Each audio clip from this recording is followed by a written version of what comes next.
आपके साथ मैं हूं विवेक। और सबसे पहले गुजारिश ये कि आप घर में रहेंगे, बाहर नहीं निकलें, कोरोना बंदी को हल्के में मत लीजिए और इस वायरस को हराने का सबसे बेहतर तरीका यही है। इसलिए घर पर रहिए, सुरक्षित रहिए, दूसरों को भी सुरक्षित रखिए। चलिए सबसे पहले जानते हैं कोरोना को लेकर अब तक का अपडेट क्या कहता है। तो देश में 17,265 कोरोना पॉजिटिव मरीज हैं। इसके अलावा देश में 543 लोगों की मौत हो चुकी है। 2,547 मरीज अब तक ठीक हुए हैं। बिहार में कोरोना के मरीजों का आंकड़ा 96 पहुंच चुका है। मुंगेर के जमालपुर में 3 नए कोरोना पॉजिटिव मरीज मिले हैं। झारखंड में कोरोना के मरीजों की संख्या बढ़कर 41 हो गई है। गोवा कोरोना को मात देने वाला पहला राज्य बन गया है। 3 मई के बाद भी ट्रेन प्लेन चलने का जो आसार हैं वो बेहद कम है। आज से ग्रामीण इलाकों में सशर्त फैक्ट्रियां खुलेंगी। गैर जरूरी सामानों की आपूर्ति पर रोक रहेगी, MHA का यह कहना है। और ये बिहार का नक्शा, 96 मरीज जो बिहार में मिले हैं। सीवान सबसे ऊपर, वहीं मुंगेर दूसरे पायदान पर है जहां 20 कोरोना पॉजिटिव केस सामने आए हैं।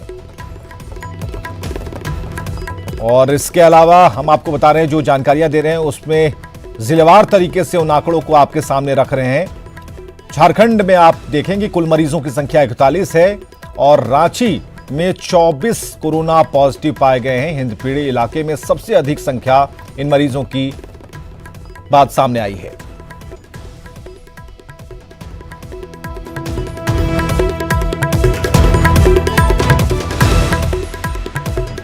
तो झारखंड में अब तक कुल मामले आए हैं 41 और जिलेवार तरीके से हम उन आंकड़ों को आपके सामने दिखा रहे हैं कि कोरोना पॉजिटिव मरीजों की जो संख्या है किस तरह से बढ़ रही है झारखंड में। तो कोरोना बंदी के बीच बीजेपी विधायक अनिल सिंह अपनी बेटी को कोटा से लाने में कामयाब रहे। हिसुआ विधानसभा से बीजेपी के विधायक ने इस मामले में सफाई दी। उन्होंने कहा कि पहले पिता हूं फिर विधायक, इसलिए पिता का धर्म और विधायक का कर्तव्य उन्होंने निभाया है। पास बनवाकर कोटा गया था।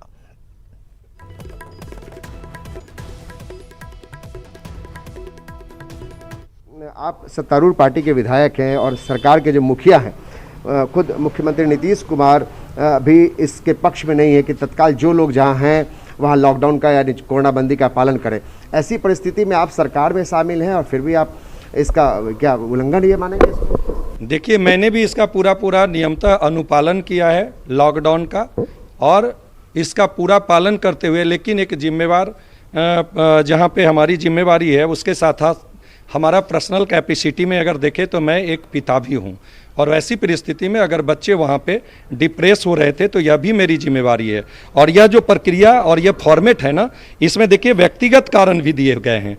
तो व्यक्तिगत कारण मेरे थे और उस कारण के तहत मैंने आवेदन किया और मैंने परमिट निर्गत करवाया और उसके तहत मैंने जाकर के अपने बच्चों को लेकर गया। इसको उल्लंघन आप कैसे मानेंगे? और इसके साथ साथ मैंने पूरी तरह से सोशल डिस्टेंसिंग का पालन करते हुए मैंने अपने बच्चों को लेकर आया है। इधर कोटा में फंसे छात्रों को वापस लाने को लेकर सियासत गर्म है। बीजेपी सांसद सुशील सिंह ने कहा है कि मानवता के नाते सोशल डिस्टेंसिंग का पालन करते हुए छात्रों को वापस लाना चाहिए। वहीं बीजेपी विधायक अनिल सिंह द्वारा अपनी बेटी को कोटा से लाने पर आरजेडी ने सवाल खड़े कर दिए। तो मानवता के आधार पर मैं ये जरूर कह सकता हूँ कि ज़्यादा साधन भेजकर सोशल डिस्टेंसिंग मेंटेन करते हुए, जैसे एक गाड़ी में जितनी सीटिंग कैपेसिटी है उससे आधा या और भी कम लड़कों को अगर लाया जा सकता है तो सरकार को इस विषय में सोचना चाहिए, इस तरह की व्यवस्था बनानी चाहिए। कुछ दिन पहले चर्चा थी पटना के गलियारों में कि रसूखदार लोगों के बच्चे, महत्वपूर्ण संस्थाओं में काबिज लोगों के बच्चों को लाने की पूरी व्यवस्था की गई थी। यानी कि लॉकडाउन या इस तरह की कोई भी कवायद सिर्फ गरीब लोगों के लिए, उनके लिए जिनका कोई रसूखदार लोगों से संपर्क नहीं है। चलिए इसके बाद सवाल खड़े होते हैं। न्यूज़ 18 के कुछ सवाल हैं। सवाल यह है कि कोरोना बंदी में विधायक जी को कैसे इजाजत मिल गई, यह बड़ा सवाल है। सवाल इसके अलावा है कि क्या विधायक के लिए नियम बदल जाते हैं। सवाल यह है कि एसडीओ ऑफिस से विधायक को मंजूरी कैसे मिल गई। सवाल यह है कि जब सीमा सील है तो विधायक राजस्थान कैसे पहुंच जाते हैं। सवाल यह भी है कि नवादा के 700 लोगों को मंजूरी कैसे दे दी गई। और इस वक्त की बड़ी खबर दरभंगा से, जहां दरभंगा में नशे में बीडीओ गिरफ्तार किए गए हैं। जी हां, बीडीओ को नशे में गिरफ्तार किया गया है। कुशेश्वर स्थान प्रखंड के बीडीओ की गिरफ्तारी हुई है, वो भी नशे में। सरकारी आवास से अखिलेश्वर प्रसाद सिंह गिरफ्तार किए गए हैं, जो कि नशे में थे। तो इस वक्त की बड़ी खबर हम आपको बता रहे हैं, और बड़ी खबर यह है दरभंगा में नशे में बीडीओ गिरफ्तार किए गए हैं, जिनका नाम बताया जा रहा है अखिलेश्वर प्रसाद। सरकारी आवास से उनकी गिरफ्तारी हुई है, जो कुशेश्वर स्थान प्रखंड के बीडीओ हैं, और सरकारी आवास से उनकी गिरफ्तारी हुई है। और विपिन हमारे साथ, हमारे सहयोगी। विपिन, नशे में बीडीओ गिरफ्तार किए गए हैं, और क्या जानकारी है?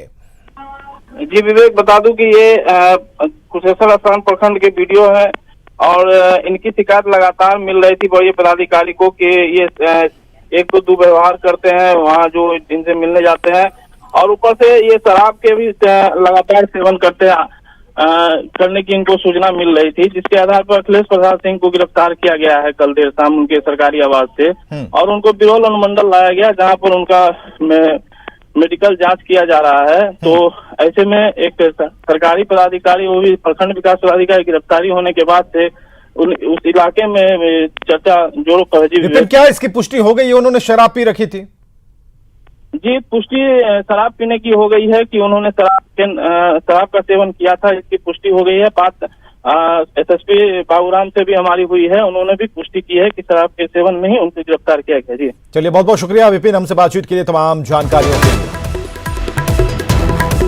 चलिए खबरों में आगे बढ़ते हैं। कोरोना बंदी में शिक्षा मंत्री कृष्ण नंदन वर्मा के स्टाफ पिंटू यादव के घर मछली पार्टी में शामिल होने पर जहानाबाद के एसडीपीओ प्रभात भूषण श्रीवास्तव पर कार्रवाई हुई है।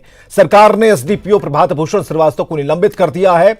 एसडीपीओ पर गैर कानूनी काम करने के आरोप लगे थे, जो जांच में सही पाए गए, और इसके बाद गृह विभाग ने सस्पेंशन की जो अधिसूचना है जारी कर दी।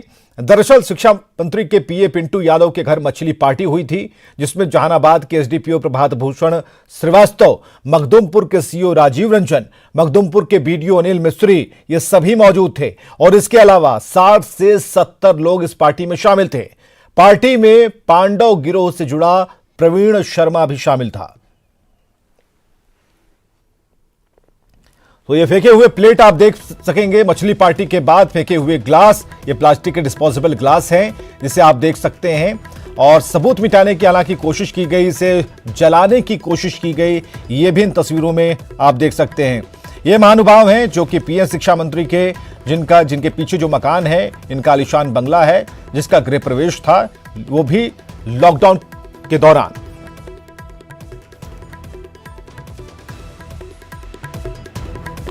तो कोरोना बंदी में बिहार में हाई प्रोफाइल मछली पार्टी आयोजित हुई, और इसमें शामिल हुए बिहार के शिक्षा मंत्री के पीए और वैसे अधिकारी जिन पर सोशल डिस्टेंसिंग का पालन कराने का जिम्मा है। जब मामले का खुलासा हुआ, हड़कंप मच गया। आनन फानन में एफआईआर दर्ज कराई गई और एसडीपीओ प्रभात भूषण श्रीवास्तव को निलंबित कर दिया गया।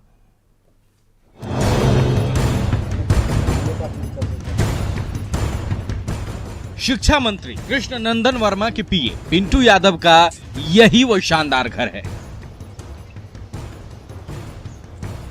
जहां 15 अप्रैल को मछली पार्टी हुई थी।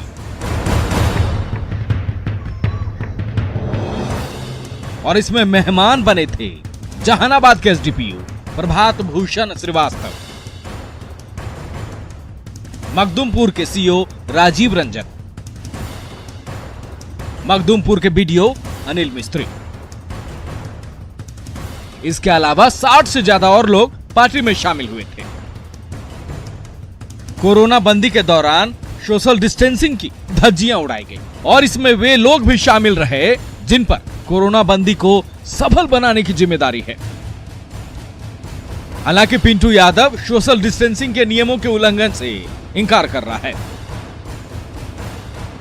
उन लोग लगता है कि 10-12 थे, और 10-12 में 3-4 को नहीं खाएं, लेकिन 5-6 को खाएं।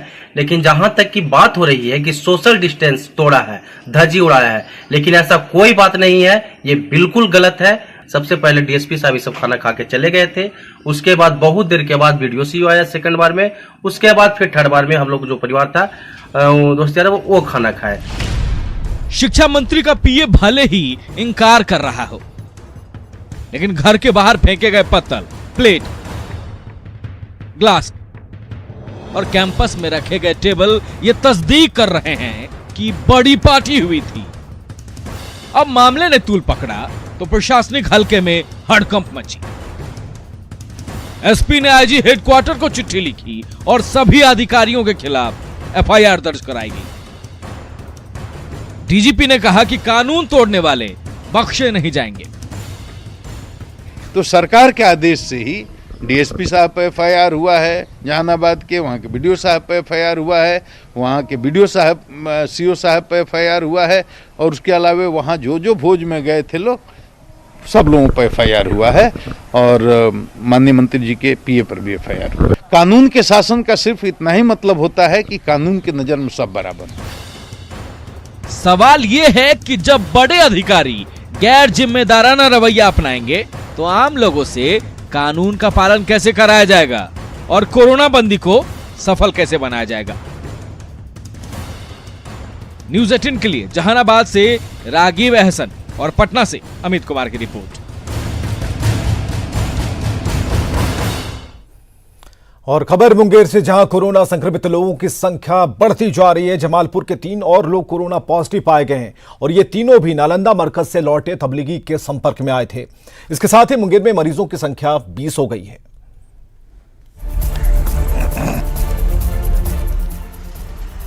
इक्कीस मार्च को बिहार में कोरोना से पहली मौत जिस शख्स की हुई थी वो मुंगेर का रहने वाला था। तब से मुंगेर में संक्रमित मरीजों की संख्या लगातार बढ़ती जा रही है। नालंदा के तबलीगी मरकज में शामिल होकर लौटे जमालपुर के एक बुजुर्ग को कोरोना पॉजिटिव निकलने के बाद तो हालत और ज्यादा खराब हो गई। उसके परिवार के 9 सदस्यों के अलावा संपर्क में आए 3 और लोग कोरोना पॉजिटिव पाए गए हैं। इसके साथ ही मुंगेर में मरीजों की संख्या बढ़कर 20 हो गई है। वहीं प्रशासन ने जमालपुर को सील कर दिया है।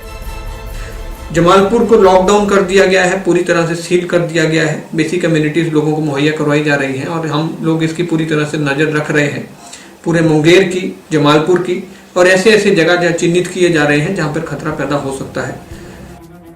नालंदा मरकज में शामिल होने के बाद कोरोना बंदी के दौरान कटिहार, सुपौल, सहरसा और मधेपुरा होते हुए कोरोना पॉजिटिव मुंगेर पहुंचा था। ऐसे में न सिर्फ मुंगेर बल्कि दूसरे जिलों में भी कोरोना का खतरा बढ़ गया है। जिला प्रशासन लगातार उसके संपर्क में आए लोगों को चिन्हित करने में जुटा है। वहीं स्वास्थ्य विभाग ने जमालपुर में कोरोना पॉजिटिव के घर और मोहल्ले के 3 किलोमीटर के दायरे में रहने वाले सभी लोगों की जांच में जुट गया है। जो घर और मोहल्ला है उससे सटे हुए 500 मीटर तक हम लोग इंटेंसिव कर रहे हैं और हम लोग और भी लोगों का 3 किलोमीटर तक सबकी जांच कर रहे हैं। तबलीगी जमात के कारण जमालपुर में कोरोना विस्फोट हो गया है। न सिर्फ मरकज में शामिल होने वाले शख्स और उसका परिवार इस महामारी की चपेट में आ गया है, बल्कि अब इन लोगों के संपर्क में आए लोगों पर भी खतरा बढ़ गया है। अरुण कुमार शर्मा, न्यूज़ 18 मुंगेर।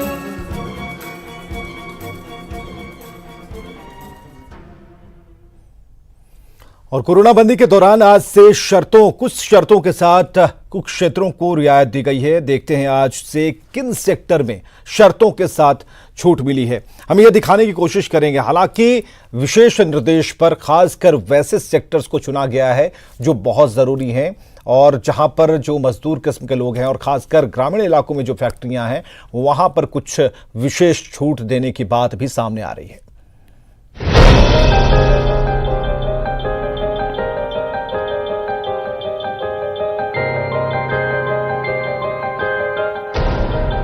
सोमवार यानी 20 अप्रैल से क्या होगा, क्या क्या खुलेगा, क्या क्या बंद रहेगा, कौन सी सेवाएं मिलेंगी, कौन सी नहीं मिलेंगी, गृह मंत्रालय ने निर्देश जारी कर दिए हैं। इसलिए ध्यान से देखिए और गौर से सुनिए।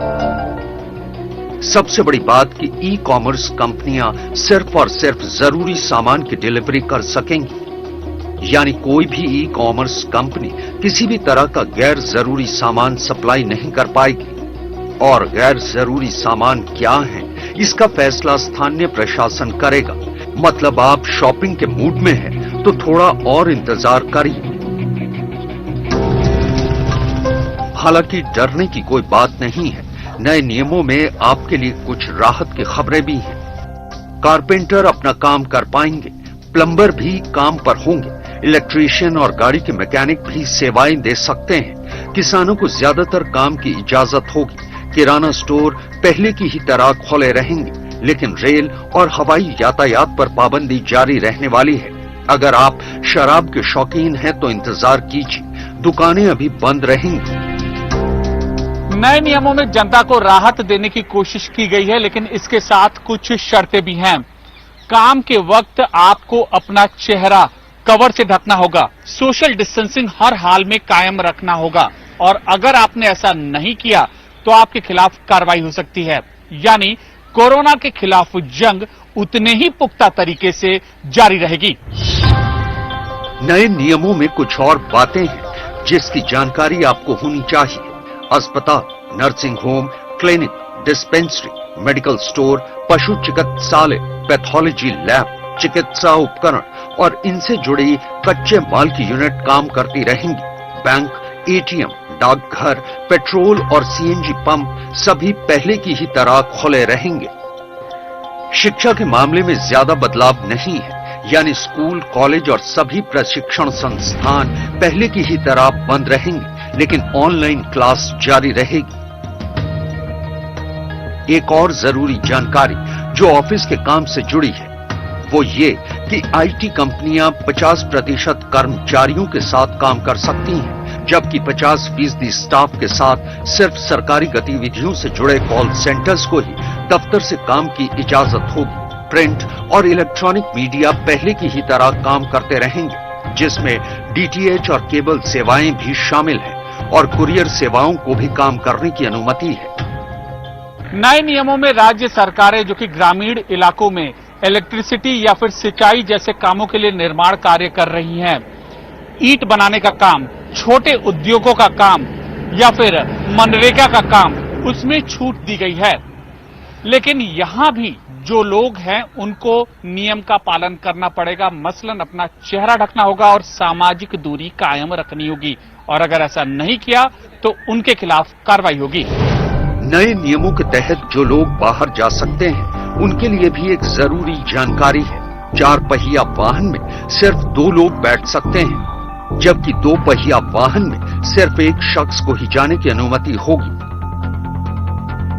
लेकिन ये सब कुछ जानने के बाद सबसे बड़ी जानकारी बाकी है, वो ये कि अगर आप हॉटस्पॉट के इलाके में हैं तो लॉकडाउन का पूरी तरह पालन होगा, यानी हॉटस्पॉट के लिए ऐसी कोई छूट लागू नहीं होगी। जहां पर भी हम साथ में सेलेक्टिव रिलैक्सेशन देंगे, यानी कि इन कंटेनमेंट जोन से बाहर का एरिया, वहां पर भी स्टेट्स और डिस्ट्रिक्ट्स को इंश्योर करना है कि जो एग्जिस्टिंग लॉकडाउन से संबंधित मेजर्स हैं उनका स्ट्रिक्ट कंप्लायंस हो।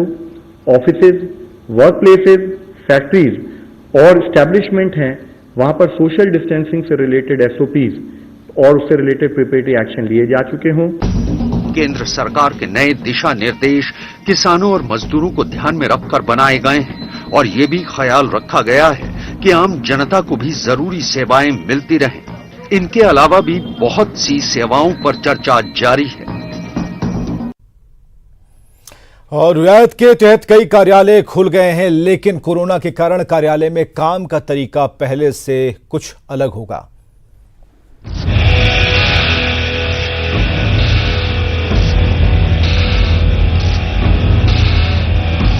बीते करीब 1 महीने से शहर सुनसान पड़े हैं, सड़कें खाली हैं, दफ्तर बंद पड़े हैं। लेकिन लॉकडाउन पार्ट 2 में 20 अप्रैल से ये सूरत बदलने वाली है। 20 अप्रैल से गृह मंत्रालय उन इलाकों में दफ्तरों को खोलने की इजाजत देगा जहां कोरोना वायरस संक्रमण का खतरा नहीं है। लेकिन लॉकडाउन पार्ट 2 में दफ्तर कुछ शर्तों के साथ खोले जाएंगे। गृह मंत्रालय ने वर्क फ्रॉम ऑफिस के लिए कुछ खास नियम तैयार किए हैं। कर्मचारियों को दफ्तर बुलाने के लिए कंपनियों को इन नियमों का पालन करना जरूरी है। जिस जिस जिले में कंपनियां और दफ्तर खोले जाएंगे, वहां के जिलाधिकारी इसकी निगरानी करेंगे कि कंपनियां गृह मंत्रालय के नियमों का पालन कर रही हैं या नहीं। करीब महीने भर बाद अगर आपको दफ्तर जाने का मौका मिले तो आपका ऑफिस पूरी तरह बदला हुआ होगा। क्या है गृह मंत्रालय के नियम, ये जान लीजिए। गृह मंत्रालय का दिशा निर्देश है कि दफ्तर में दाखिल होने से पहले रोजाना हर कर्मचारी की थर्मल स्कैनिंग की जाएगी। हर कर्मचारी को फेस मास्क पहनना जरूरी होगा। दफ्तर में काम करते हुए 2 कर्मचारी के बीच 6 फीट की दूरी रखना जरूरी है। किसी भी मीटिंग में 10 लोग एक साथ नहीं बैठ सकते हैं, यानी 10 से कम लोग ही एक मीटिंग में एक साथ बैठ सकते हैं और एक शिफ्ट में अलग अलग वक्त पर लंच टाइम रखे जाएंगे। सोशल डिस्टेंसिंग जहाँ जहाँ पे आप सोच सकते हैं कि एक साथ काफ़ी लोग हैं, वो हमें अवॉइड करना है। तो चाहे वो लंच टाइम हो, चाहे आपका कॉन्फ्रेंस टाइम हो, कम लोग होने चाहिए और स्पेस आउट करना चाहिए। अब जब लंच करना है तो बैचेस में आके लंच करें, क्योंकि अगर ये नहीं करेंगे तो फिर दोबारा से इन्फेक्शन फैलने का रिस्क है। इसके अलावा भी गृह मंत्रालय ने कंपनियों को कई तरह के दिशा निर्देश दिए हैं, जिन्हें दफ्तर खोलने पर लागू करना जरूरी होगा। जैसे एक कंपनी के कर्मचारी अलग अलग शिफ्ट में काम करेंगे। हर कंपनी को 2 शिफ्ट के बीच 1 घंटे का अंतर रखना होगा। 2 शिफ्ट के कर्मचारी एक दूसरे से नहीं मिलेंगे और आईटी कंपनियों को 50% स्टाफ से काम लेना होगा। 50% एम्प्लॉयज को वापस लाया जाए तो शिफ्ट्स बढ़ेंगी, एम्प्लॉयज का रोटेशन ज्यादा होगा, एक टाइम पे कम एम्प्लॉयज हों, इकट्ठे ना बैठें, कॉन्फ्रेंस इतनी वर्चुअल हो कर सकें। तो ये तो मेरे ख्याल आगे वे ऑफ लाइफ ऐसा ही होगा। गृह मंत्रालय ने ऐसे नियम बनाए हैं जिससे कर्मचारियों के बीच कोरोना वायरस का संक्रमण फैलने का खतरा न हो। बारीक से बारीक चीज में सोशल डिस्टेंसिंग का ख्याल रखा गया है। जैसे कर्मचारियों को लिफ्ट की बजाय सीढ़ियों का इस्तेमाल करने की सलाह दी जाएगी। अगर लिफ्ट यूज भी की जाती है तो उसमें एक साथ 2 से 4 लोग ही होंगे। लिफ्ट में लोगों की गिनती इस आधार पर तय की जाएगी कि लिफ्ट में एक साथ कितने लोगों की जगह है।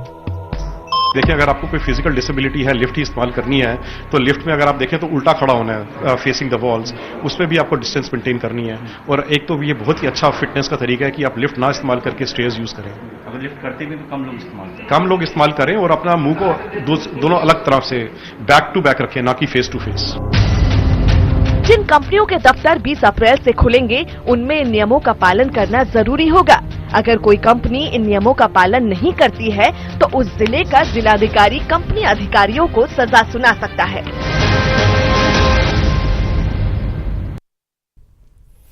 और हम आपको अब दिखाते हैं किसी सोसाइटी में कोरोना का मरीज मिलता है तो वहां किस तरह की सावधानियां बरती जाती हैं। ये तस्वीर देखिए, गाजियाबाद के इंदिरापुरम की है, जहां की एटीएस सोसाइटी में कोरोना का एक मरीज मिला। आनन फानन में वहां तुरंत प्रशासन की टीम पहुंचती है। पूरे इलाके को सैनिटाइज किया जा रहा है। ये भी आप देख रहे हैं कोरोना का मरीज मिलने के बाद कैसे पूरे इलाके को फायर ब्रिगेड की मदद से सैनिटाइज किया जा रहा है। इन तस्वीरों को देखिए कि जहां भी कहीं कोई मरीज मिलता है, सबसे पहले उस पूरे इलाके को सैनिटाइज किया जाता है। तो इंदिरापुरम का एटीएस सोसाइटी, जहां से ये तस्वीरें आई हैं, जहां ये खबर मिली कि कोरोना का मरीज है और उसके बाद सतर्कता बरतते हुए पूरे इलाके को सैनिटाइज किया गया। राजस्थान के कोटा से बेटी को लाने के लिए बीजेपी विधायक को पास जारी करने के मामले पर सियासत तेज हो गई है। जेडीयू नेता और भवन निर्माण मंत्री अशोक चौधरी का कहना है कि अगर पास जारी करने में लापरवाही हुई होगी तो कार्रवाई की जाएगी। को अनिल जी ने अपनी बेटी को लेके आए, किन परिस्थितियों में लाए, जो हमने बयान देखा है कि जो पास उनको इशू हुआ है उसमें उन्होंने लिखा था कि उनकी बेटी की तबीयत खराब थी। तो विशेष परिस्थिति में जब उनकी बेटी की तबीयत खराब थी और उनकी बेटी को उन्होंने वो जो नॉर्म्स है लॉकडाउन का उसको पालन करते हुए लाया, लेकिन फिर भी जिस पदाधिकारी ने पास दिया है उनसे निश्चित रूप से शोकॉज पूछा जाएगा और उन पर अगर लगता है कि उन्होंने उस नॉर्म्स का पालन नहीं किया, जो नॉर्म्स को लॉकडाउन में पालन करना चाहिए था, पास निर्गत करने में कहीं ना कहीं पक्षपात किया है, तो वैसे पदाधिकारियों पर कार्रवाई होगी। और कोरोना बंदी को लेकर आज से बिहार सरकार ने कुछ ढील दी है। बिहार सरकार के श्रम मंत्री विजय सिन्हा ने न्यूज 18 से खास बातचीत में बताया है कि किन कामों को लेकर रियायत दी गई है। हमारे सहयोगी आनंद अमृतराज ने श्रम मंत्री से खास बातचीत की। मौजूद हैं श्रम संसाधन मंत्री विजय सिन्हा जी। विजय जी, आज से कई सारे ढील दी गई है, क्या क्या ढील दी गई है वो जरा हमारे दर्शकों को विस्तार से बताएं। देखिए, जो आज से दी गई है ढील वो आप लोगों के माध्यम से लोगों को पता है कि आज खास कर के जो मेडिकल शॉप पहले से ही था, हॉस्पिटल नर्सिंग होम था, खाद्यान्न की दुकानें हैं, जो हमारा प्लम्बर का है, इलेक्ट्रिकल है, एसेंशियल वर्क वाले को ढील दी गई है। और ये ढील के साथ साथ है कि सोशल डिस्टेंस मेंटेन करते हुए, ऐसा नहीं है कि पूरी व्यवस्था अस्त व्यस्त हो जाए। और ख़ास करके जहाँ भीड़ भाड़ या हॉट स्पॉट है वहाँ कोई ढील नहीं दी गई है। सरकार का मंशा है कि हम इसको पूर्णतः इस महायुद्ध को जीतें। इस युद्ध को जीतने के लिए लोगों को जिस तरह से कोऑपरेट और सहयोग कर रहे हैं, निश्चित तौर पर हम हृदय से उनको धन्यवाद देंगे कि ये सब मिल के युद्ध लड़ने का एक योद्धा के रूप में जो काम कर रहे हैं, और इस युद्ध को हम लोग निश्चित तौर पर जीतेंगे। तो सरकारी मॉनिटरिंग कैसे होगी, कैसे माना जाए कि आप लोगों ने जो ढील दिया वो सही तरीके से पालन हो रहा है, कहीं अगर फिर से मामला कुछ गड़बड़ न हो जाए? नहीं, इतना प्रचार प्रसार है, लोग खुद सावधान हैं, क्योंकि वो जानता है कि हमारी एक गलती से कई लोगों की ज़िंदगी जा सकती है। इसलिए लोग सजग है, सतर्क है, सावधान है, और सभी शासन प्रशासन के निर्देश का पालन कर रहे हैं। इसलिए जनता सजग हो चुकी है, क्योंकि ये राष्ट्र के हित का मामला है, महायुद्ध को जीतने का मामला है। इसलिए सरकारी मॉनिटरिंग से ज़्यादा सामाजिक मॉनिटरिंग की ज़रूरत है। तो सामाजिक मॉनिटरिंग की ज़रूरत है, ऐसा कहना है बिहार के श्रम मंत्री विजय सिन्हा का। कैमरामैन राहुल के साथ आनंद अमृतराज, न्यूज 18 नेटवर्क, पटना। चलिए, खबरें लगातार जारी हैं, लेकिन अपील आपसे है कि आप घर में रहिएगा, सुरक्षित रहिएगा, घर से बाहर नहीं निकलिएगा और औरों को भी सुरक्षित रखिएगा। खबरें जारी हैं। 3 मई